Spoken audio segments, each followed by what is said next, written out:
যিসকল ছাত্ৰ ছাত্ৰী গুৱাহাটী বিশ্ববিদ্যালয়ৰ অধীনত BA BCom BSc first semester third semester আৰু ছিক্স সেমিষ্টাৰ পঢ়ি আছে সেইসকল ছাত্ৰ ছাত্ৰী বা গুৱাহাটী বিশ্ববিদ্যালয়ৰ ফালৰ পৰা আহিলে এটা গুৰুত্বপূৰ্ণ জাননী। এই জাননীলৈ বহুতো ছাত্ৰ ছাত্ৰী বহুতো অসুবিধাত পৰিছে, কিয়নো এই জাননীত কি লিখিছে বহুতো ছাত্ৰ ছাত্ৰী বুজি পোৱা নাই। আমি আজি এইটো ভিডিঅ'ত ডিটেইলছত আৰু সুন্দৰভাৱে তোমালোকক বুজাই দিম যে একচুৱেলি গুৱাহাটী ইউনিভাৰ্চিটি এই জাননীত কি লিখিছে। লগতে আমি আজি এইটো ভিডিঅ'ত তিনিটা কথা আলোচনা কৰিম। প্ৰথমটো হ'ল যে BA BCom BSc first semester যিসকল আছে তেওঁলোকৰ বাবে আজি ফৰ্ম ফিলআপৰ লাষ্ট ডেট নেকি। লগতে গুৱাহাটী বিশ্ববিদ্যালয়ৰ অধীনত যিসকল BA BCom BSc first semester regular বেটছৰ আছে তেওঁলোকৰ বাবে এই ফৰ্ম ফিলআপটো কৰিব লাগিব নেকি। তেওঁলোকে যদি এই ফৰ্ম ফিলআপটো নকৰে তেতিয়াহ'লে তেওঁলোকে পৰীক্ষা দিব নোৱাৰিব নেকি। লগতে যিসকল ছাত্ৰ ছাত্ৰী গুৱাহাটী বিশ্ববিদ্যালয়ৰ অধীনত থাৰ্ড সেমিষ্টাৰ পঢ়ি আছে তেওঁলোকৰ পৰীক্ষাৰ ৰিজাল্ট কেতিয়া দিব আৰু এৰিয়া বেটছৰ যিসকল আছে তেওঁলোকে কেনেকৈ প্ৰমোশ্যন কৰাই দিয়া হ'ব। লগতে যিসকল ছাত্ৰ ছাত্ৰী গুৱাহাটী বিশ্ববিদ্যালয়ৰ অধীনত BA BCom BSc six semester পঢ়ি আছে তেওঁলোকৰ পৰীক্ষা কেতিয়া হ'ব আৰু এই পৰীক্ষা অনলাইন হ'ব নে অফলাইন হ'ব আৰু তেওঁলোকৰ যি ফৰ্ম ফিলআপ আছে এই ফৰ্ম ফিলআপৰ বাবে তেওঁলোকে পৰ্টেলটো কেতিয়া মুকলি কৰিব, গোটেইখিনি কথা আমি আজি এইটো ভিডিঅ'তে আলোচনা কৰিম। ভিডিঅ'টো অকণমান স্কিপ নকৰি সম্পূৰ্ণ চাই থাকিবা। আৰু ভিডিঅ'টো আৰম্ভ কৰাৰ আগতে মই এটা সৰু অনুৰোধ জনাইছোঁ, তোমালোকে যদি এতিয়ালৈকে আছাম অনলাইন টেক চেনেলটো ছাবস্ক্ৰাইব কৰা নাই চেনেলটো ছাবস্ক্ৰাইব কৰি ৰাখিবা, কাৰণ তোমালোকে জানা যে তোমালোকে এইটো চেনেলৰ প্ৰতিদিন গুৱাহাটী বিশ্ববিদ্যালয়ৰ ফালৰ পৰা এনেকুৱা ধৰণৰ ইনফৰমেশ্যন ভিডিঅ'বিলাক পাই থাকিবা, গতিকে চেনেলটো ছাবস্ক্ৰাইব কৰি ৰাখিবা। এতিয়া দেখাম যে আজি গুৱাহাটী বিশ্ববিদ্যালয়ৰ ফালৰ পৰা কি নতুন নটিফিকেশ্যন প্ৰকাশ পাইছে।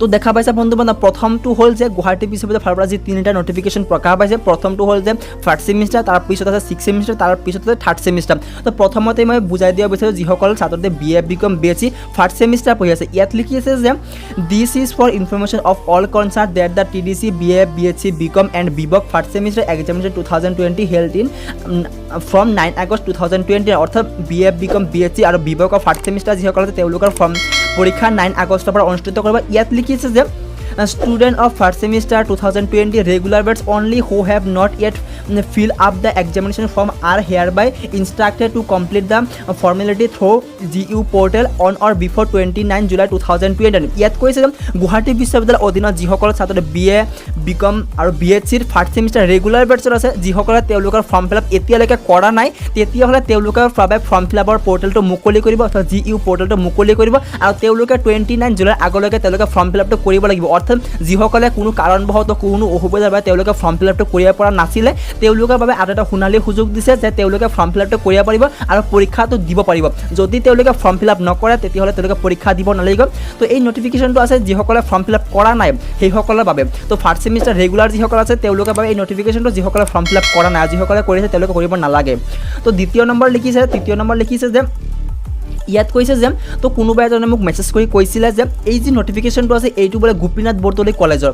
তো নহয়, এইটো হ'ল একচুৱেলি বহুত এটা ফানি হয়। ইয়াত লিখিছে যে গুৱাহাটী ইউনিভাৰ্চিটি, দেখা পাইছে বন্ধু বান্ধৱ, গুৱাহাটী ইউনিভাৰ্চিটি গোপীনাথ বৰদলৈ নগৰ গুৱাহাটী।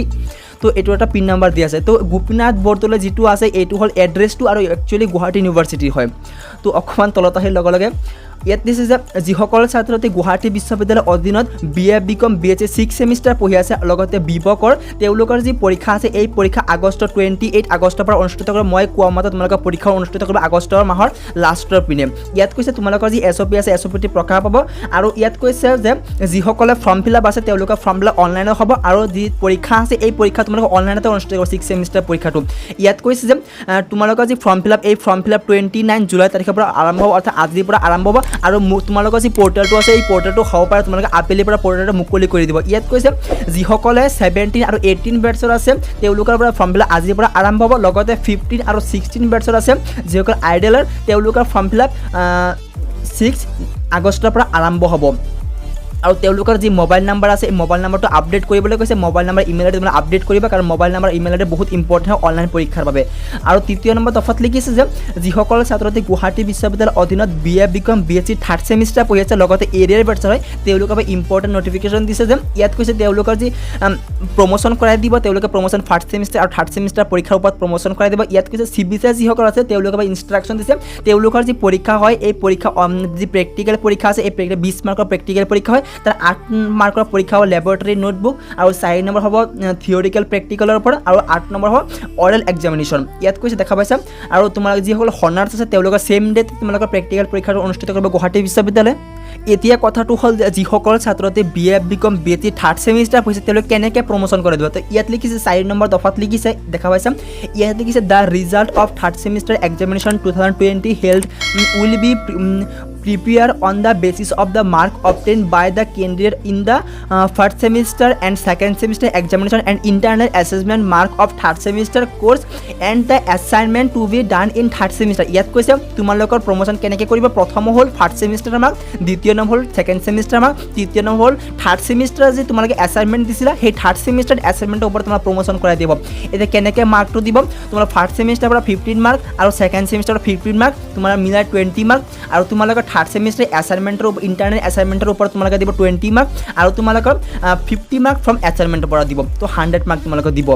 তো ইয়াত দেখা পাইছা তোমালোকৰ যি প্ৰেক্টিকেল পৰীক্ষা আছে প্ৰেক্টিকেল ছেম প্ৰচেছ হয় আৰু নন চিভিল যিসকল তেওঁলোকৰ ছেম প্ৰচেছ হয়, ছেম প্ৰচেছত তোমালোকে প্ৰমোশ্যন কৰাই দিব আৰু যিসকল এৰিয়াৰ পাৰ্চন আছে তেওঁলোকে ছেম প্ৰচেছত প্ৰমোশ্যন কৰাই দিব। ইয়াত লিখিছে the result of third semester arrear যিসকল আছে examination 2020 will be prepare on the basis of mark obtained by the candidate in the first semester and second semester examination internal assessment mark third semester course and the assignment will be done in third semester course. তোমালোকে third semester যি assignment কৰিছে সেই এছাইনমেণ্টৰ ওপৰত তোমালোকে কিছু mark দিয়া হ'ব, লগতে ফাৰ্ষ্ট ছেমিষ্টাৰৰ পৰা 15% দিয়া হ'ব, ছেকেণ্ড ছেমিষ্টাৰৰ পৰা 15% দিয়া হ'ব, তোমালোকৰ যে ইণ্টাৰনেল এছেছমেণ্টৰ পৰা থাৰ্ড ছেমিষ্টাৰ 20 মাৰ্ক দিয়া হ'ব আৰু 50 মাৰ্ক ফ্ৰম এছাইনমেণ্টৰ পৰা দিয়া হ'ব।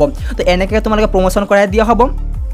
আৰু যি তোমালোকৰ যি ৰিজাল্ট আছে এই ৰিজাল্টটো মই আশা কৰোঁ তোমালোকৰ ৰিজাল্টটো আগষ্ট মাহৰ লাষ্টৰ পিনে তোমাৰ ৰিজাল্টটো ঘোষণা কৰিব আৰু তোমালোকৰ অৰ্থাৎ থাৰ্ড ছেমিষ্টাৰ যি ফৰ্ম ফিল আপ আছে এই ফৰ্ম ফিল আপ ছেপ্টেম্বৰৰ পৰা, অৰ্থাৎ এইবাৰ যিসকলে ফাৰ্ষ্ট ছেমিষ্টাৰ আহিব অৰ্থাৎ হায়াৰ ছেকেণ্ডেৰী পাছ কৰি তোমালোকৰ যি 30 তাৰিখে যি জুলাই মাহৰ ৰিজাল্টটো দিব তেওঁলোকৰ লগত তোমালোকৰ এডমিশ্যন প্ৰক্ৰিয়া আৰম্ভ হ'ব, অৰ্থাৎ ফাৰ্ষ্ট ছেমিষ্টাৰৰ পৰা তোমালোকে এডমিশ্যন প্ৰক্ৰিয়া আৰম্ভ হ'ব একেলগতে।